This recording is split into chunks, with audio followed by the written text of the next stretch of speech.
한 주간도 평안하셨는지요?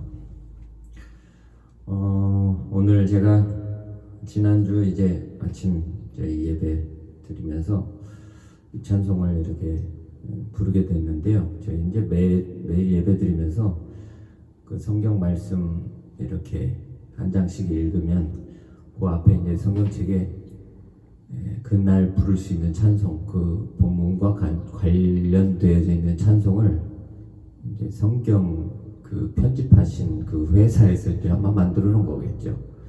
그러다 보니까 이제 매일 다른 찬송을 이렇게 좀 부르게 되는데 지난주에는 이 찬송 참 오랜만에 불러보게 됐던 것 같아요. 내 주의 보혈은이라는 찬송인데요.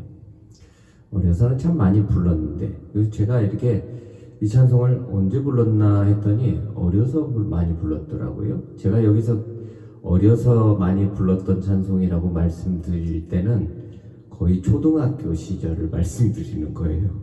중고등학교 시절 이전, 중학교 시절도 이전. 네.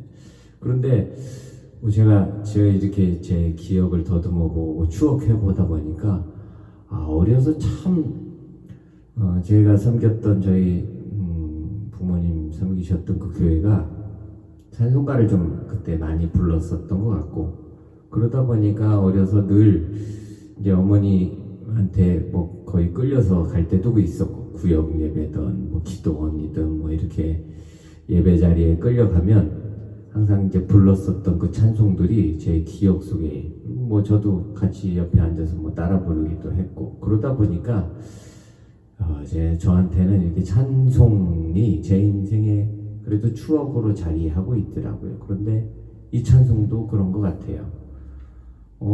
제가 어른이 돼서는 별로 불러본 제 기억이 별로 없더라고요. 내 주의 보혈은. 언제 많이 불렀었는데 언젠가 더듬어 보니까 어린 시절에 많이 불렀었던 것 같아요. 그때 무슨 생각을 하면서 불렀는지는 전혀 기억이 안 나는데, 이제는 이 가사의 의미가, 좀 이 가사의 의미를 제가 기억하면서 감사하면서 그런 고백으로 나오는데, 어려서는 그냥 한글 공부하듯이 그냥 따라서 불렀었던 것 같아요. 내 주의 보혈은 정하고 정하다.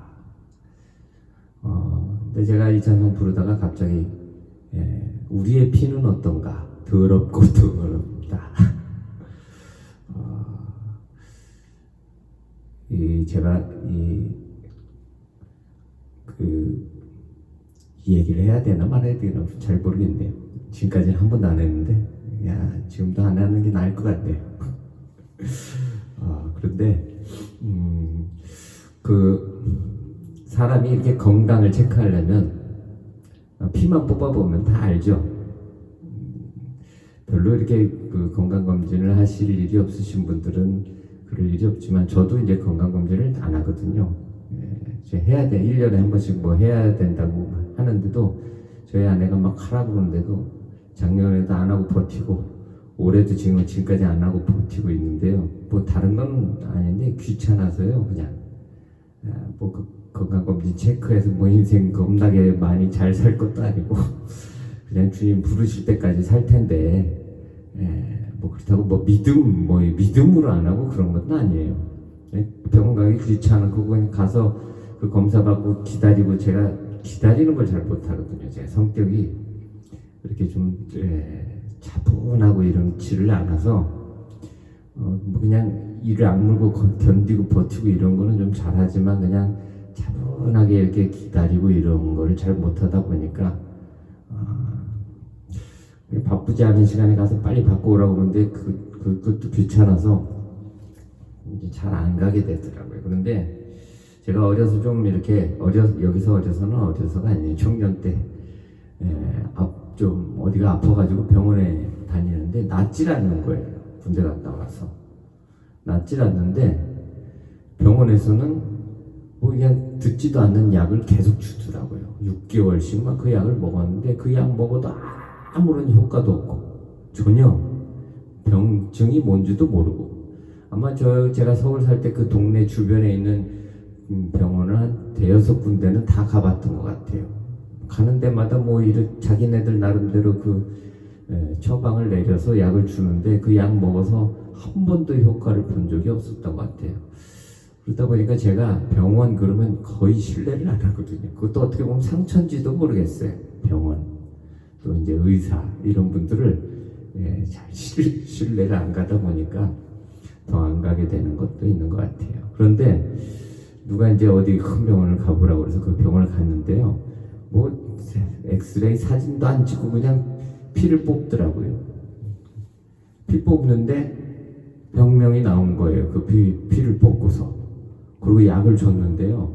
그 약을 먹고 10분도 안 됐는데 몸이 아무렇지도 않더라고요. 그 병에 딱 맞는 무슨 병인지를 아니까. 그런데 어디 사진도 안 찍고 다른 데는 가는 데마다 사진 찍고 뭘 하고 다 했는데 전혀 효과가 없었는데 이 피만 뽑은 그때 제가 이제 알았어요. 그런데 지금도 이제 병원에 가면 이 피 검사를 하잖아요.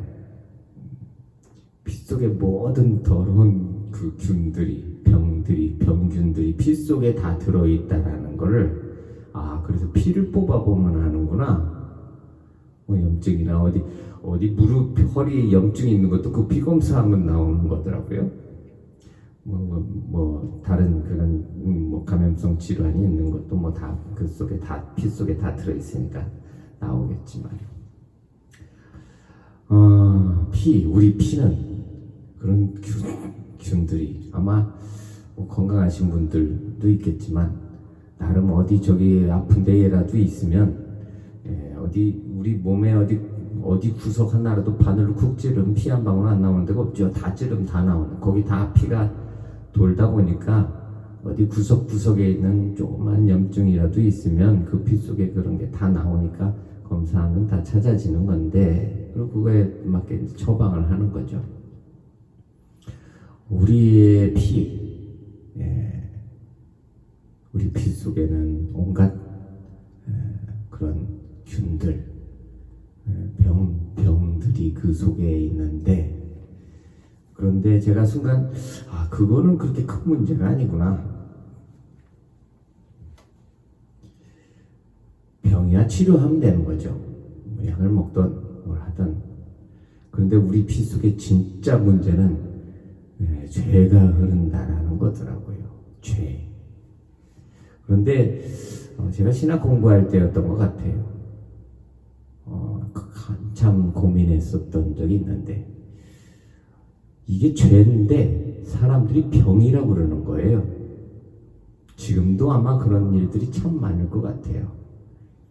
죄인데, 아주 죽어 마땅할 죄인데 그걸 병이라고 그러고 치료가 필요하다고. 병은 치료가 필요한 것이죠. 몸속에 뭔가 이렇게 좋지 않은 병증이 있으면 치료가 필요한 것이지만, 죄는요 치료가 필요한 게 아니죠. 죄와 병을 그때 제가 신학 공부하면서 한참 그걸 가지고 무슨 수업 시간인지 막 토론했던 것 같아요. 좀 그때도 지금도 그 답답한 심정이 느껴지는데, 근데 지금도 여전히 마찬가지인 것 같아요. 죄인데 아주 그냥 태어나면서부터 우리 피 속에 흐르고 있는 것이죠. 죽어 마땅할 죄. 어느 날 저희 아들이 저한테 성선설이 맞아요? 성악설이 맞아요? 그런 질문을 하더라고요. 뭐 맞아요? 성선설이 맞냐? 성악설이 맞냐? 자기는 성악설이 맞다고 생각이 든다고. 뭐 고민할 일도 아니고. 그런데 그렇죠. 다 인간은 나면서부터 악하죠. 뭐 나면서부터 하얀 도화지인데 거기다 그림을 잘못 그려갖고 뭐가 악해졌다. 그냥 태어나면서부터 우리는 우리의 피 속에 아주 더럽고 추악한 죄가 그 속에 흐르고 있는데, 치료가 필요한 게 아니고요. 죄 사함을 받아야 되는데 방법이 없죠. 주님의 보혈로 깨끗게 하시지 않고서는 오늘 우리의 죄를 씻음받을 수 있는 치료받는 게 아니고요. 제가 얼마 전에 저희 어떤 노인을 이렇게 좀 뵙게 됐는데 한 정신병 약을 한 10몇 년 드셨다고 그러더라고요.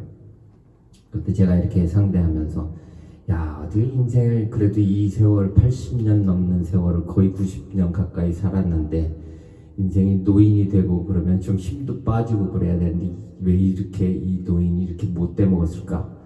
이게 정신병인가? 근데 정신병이라 그런 건 아니더라고요. 아주 못돼 먹은 거죠. 그래도 명색이 권사식이나 그 사이 말로는 거의 100년 된 교회의 권사였을 텐데 제가 그 담임 목사님 지금 뭐 담임 목사님이 권사를 주진 않았겠지만 그 교회 쫓아가서 따질 생각까지 한번 한 적이 있어요. 야, 어떻게 이런 노인이 어떻게 이런 교회 권사였습니까? 제가 묻고 싶더라고요. 얼마나 화가 났는지 제가 그 순간에 야, 노인이 왜 이렇게 못돼 먹었을까? 근데 권사라는 거예요. 순간 화가 난 거예요. 제가 권사가 이러니까 목사가 이러니까 장로가 그러니까 화가 나는 거죠. 정말 화가 나는지 모르겠네요. 저런 목사가 어떻게 있지? 저런 게 장로야? 저런 게 권사고? 저런 게 집사래? 그 아들이 저보고 목사 그만 때려치자고 그랬어요. 네가 목사, 제가 목회를 어떻게 하는 줄 알고 때려치라 봐라. 그런데 제 속에도 여전히 그 더러운 게 있더라고요. 이거 한번 받아줄까? 야, 내 속에 어디서부터 생겼나? 나면서부터 있던 것이고 지금도 여전히 있는 것이고 야, 이걸 어떻게 해결해야 되려나? 제가 이 찬송 부르다가 정말 왜 다 자라서는 이 찬송을 이렇게 안 불렀을까? 잊어버리고 있었을까? 주님의 보혈로만 치료가 필요한 게 아니죠. 회개해야 되는데 예수를 믿는데요, 우울증에 걸려 있으면 그건 죄예요. 회개하셔야 될 일인 것이지 치료가 필요한 게 아니에요. 예수를 믿는데 정신병자가 됐으면 그건 아주 처절하게 피눈물을 흘리면서 회개해야 될 일이지 그건 치료가 필요한 게 아니라고요. 제가 상담 공부를 하다가 한 1년 듣고 때려쳤어요. 저하고는 안 맞더라고요. 기독교 상담이라는데 이게 뭐 다 환자로 보는 거죠. 예수 믿는 정신병자들. 뭐 저도 정신병자 그 기질이 좀 있긴 하지만 이 죄인데 병이라는 거예요. 상담하면 치료가 됩니까? 필요 없는 건 아닌데 제가 또 이렇게 극단적으로 가네요. 필요한 건데 치료도 필요하죠. 약 먹는 것도 필요하고 그런데 회개하지 않으면 회개해야 약도 먹고 회개는 안 하고 약만 먹는다고 그럼 18년씩 먹는 거죠. 또 18년이네 하필이면 오늘 이렇게 마감당하려고 그랬는데 그 딸이 얘기해줘서 한 거예요. 그것도 18년 자기 어머니가 정신병 약 먹었다고. 오늘은 그냥 주님의 보혈의 은혜로 그냥 은혜롭게 하려고 그랬는데 또 이게 전혀 의도치 않게 이렇게 막 나가네요. 내 죄를 더럽고 추악한 그 죄를 씻으실 수 있는 분은 주님밖에 없다라는 그 주님의 보혈만이 정하고 정하기에 그 피로 우리를 씻어주셔서 그 은혜로 사는 거죠. 그 은혜로. 제가 이 말씀만 마지막 드릴게요. 이거 갑자기 또 떠올라서. 자수성가한 분들을 보면 답답하더라고요. 제가 왜 그런지를 지난주에 처음 알았어요. 자수성가한 분들을 보면. 그런데 교회 안에 목사님들 중에도 자수성가하신 분들이 많아요. 여러분들은 자수성가했다는 의미가 어떤 것인지는 아시죠? 자수성가한 사람들이 하는 가장 중요한 잊어버리고 있는, 놓치고 있는 아주 그 못된 죄악이 하나님의 은혜를 등진다라는 거더라고요. 자수성가라는 말 자체가 그리스도인의 삶에는 없는 거예요. 그런 건 있을 수도 없고 있어서도 안 되는 말.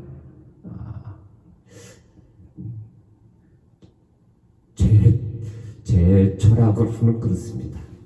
어디 감히 자수성가라는 말을 그리스도인은 써서는 절대 안 되는 말이지 않을까. 지난주에 제가 그래서 내가 이렇게 그런 분들을 보면 또 그렇다라고 이야기하는 걸 들으면 답답했구나. 자랑할 게 아닌데 물론 말할 수 있죠. 자기 인생에 어떻게 하나님이 이런 과정을 겪게 하신 것을 말할 수는 있어요. 말해야 될 필요도 있다고 생각하는데 자랑할 게 아닌데 하나님의 은혜였습니다. 그런데 아주 대놓고 자랑하는 분들이 있고 은근히 돌려서 자랑하는 분들이 있고 그것도 그건 사개인의 차이겠지만 오늘 다 주님의 은혜죠. 우리는 그냥 나면서부터 죄인이었고 주님의 은혜로 오늘 그 은혜를 누리고 이만큼 살게 됐는데 인생의 삶의 길이가 길건 잘건 세상에서 얼만큼 뭐를 명예나 권세나 지식이나 얻었건 못 얻었건 상관없이 내 주 예수를 아는 것이 가장 고상함이라고 했으니 모든 성도는 다 가장 고상한 수준에 있는 건데 도토리 기저귀 할 필요는 없을 것 같고요. 오늘 쓸데없이 말이 많아졌습니다. 오늘 찬송하면서 오늘 이 가사의 의미를 좀 다시 제 마음에 좀 새겨보려고 이 찬송을 좀 선곡해봤습니다. 오늘 내 주의 보혈은 함께 찬송해 보겠습니다. 내 주의 보혈은 정하고 정하다 내 죄를 정케 하신 주 날 오라 하신다 내가 주께로 지금 가오니 골고다의 보혈로 날 씻어주소서 약하고 추해도 주께로 나가면 힘 주시고 내 추함을 곧 씻어주시네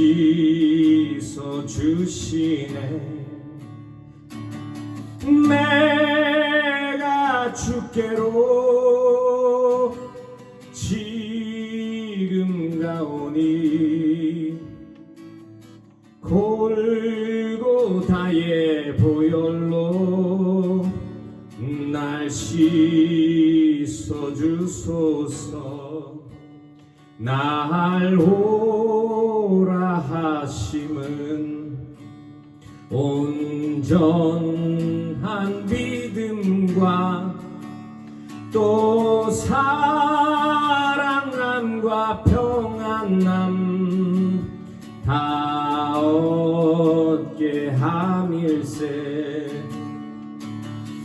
내가 주께로 지금 가오니 골고다의 보혈로 날 씻어주소서 큰 죄인 복받아 빌기를 얻었네 한없이 넓고 큰 은혜 베푸 그 피가 맘속에 큰 증거 됩니다. 내 기도 소리 들으사 다 허락하소서. 내가 주께로 지금 가오니 골고다의 보혈로 날 씻어 주소서. 내가 주께로 지금 가오니 골고다의 보혈로